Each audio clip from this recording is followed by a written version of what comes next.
What's going on, guys? How y'all doing today? Hope y'all staying safe. Hopefully you and your family are doing fine, healthy. His wings.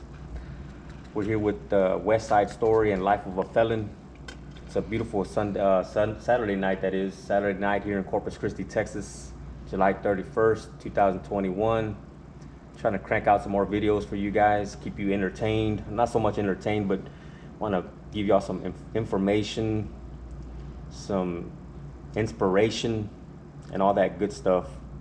So my nephew here, Life of a Felon, he wants to talk about one of my first escapes from a juvenile detention center here in Corpus Christi, Texas. So what was your first escape? Well, my first escape ever that I remember, I had just gotten out of TYC about 3 months. I had been out for 3 months. I did 3 months in TYC the first time.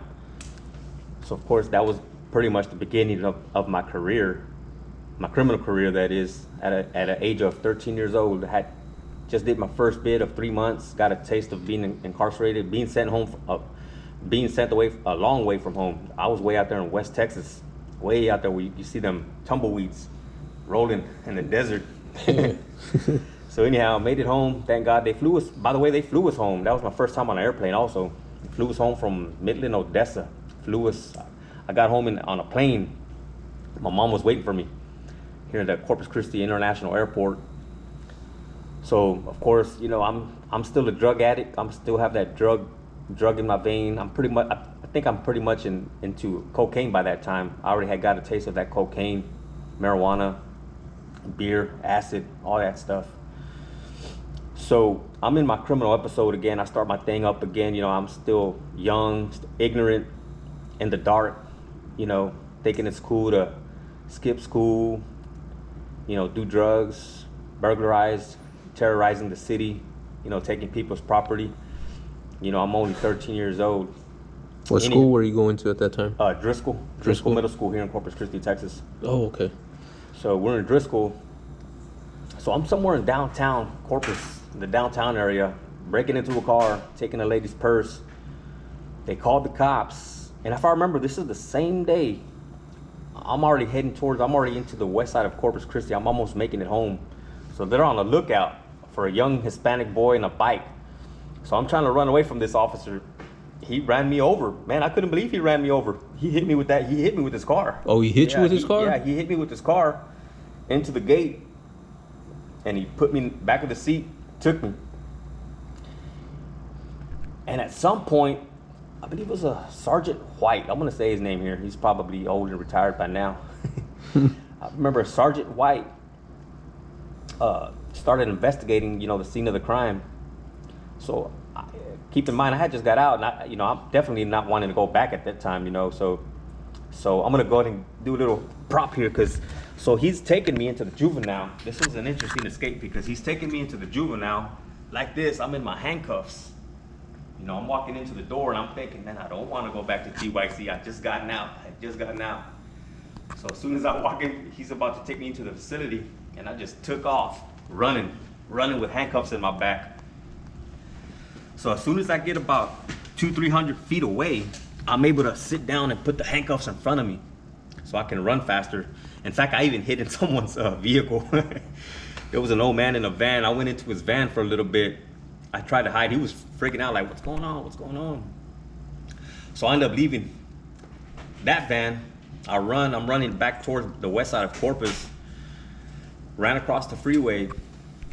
Another interesting part of this story is that, believe it or not, this one staff member from that facility, she had known me already. She had seen me. She was a Hispanic lady. She had seen me running.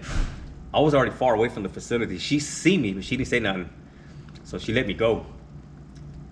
Anyhow, so I'm already into my territory. I'm into the Driscoll Middle School area. So believe it or not, I see a friend of mine from school. He's on a bike. He's riding a bike. And I so happen to ask him, hey man, do you have a key? Do you happen to have a key? One of them police officer keys. Sure enough, he did. We had to go to his house. He didn't have it on him, of course. He didn't have it on him. He took me to his house, uncuffed me. I said, wow, I'm free now. So I was out on escape for about, I would say about a month. you know, and they're looking for me. They're looking everywhere. Matter of fact, all kinds of cops went to my mom's house, just looking for me. But I'm still living there, but I'm not there. I'm behind there at my other friend's house. You know, we're just there kicking back, you know, getting high, you know, doing dumb stuff. So my mom's pleading with me, man, mijo, go turn yourself in. In Spanish, entrégate, mijo, entrégate. She's telling me to turn myself in. You know, I'm ignorant, man. I'm young. I don't know anything.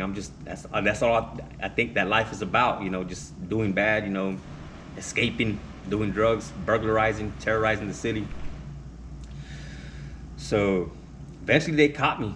You know, they caught me. They took me back, and that's when I went down the second time to Brownwood, Texas. There I did 9 months and got out from there, and, you know. Did they charge you for that escape? Yes, but there's really not much they can do. I mean, I was just a juvenile, and they probably did, but it's, you know. You got 9 months. I had already, yeah, I'm sure they did. They had already got me for that first crime that I did, so they probably just went ahead and threw that escape in there, and just I ran with that and took it to TYC, which is the second time I went to TYC.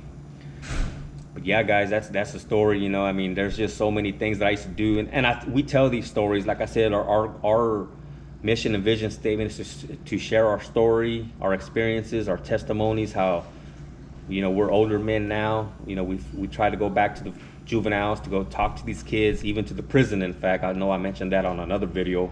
Went back to McConnell unit from the Free World with my Church Unlimited. You know, I was able to go back into the prison and go give my testimony to these guys.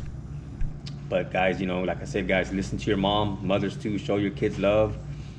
Kids, listen to your mom. You know, you want to avoid all that racket, all that. You want to take the short road home. You don't want to take the long road home like I did, you know. It's just a waste of time, you know. It's dangerous. It's dangerous territory, man. It's dangerous, very dangerous. You know, there's stories out there, and it can happen, you know. So just do the right thing, support your family, and do the right thing for the community, guys. Thank y'all for watching.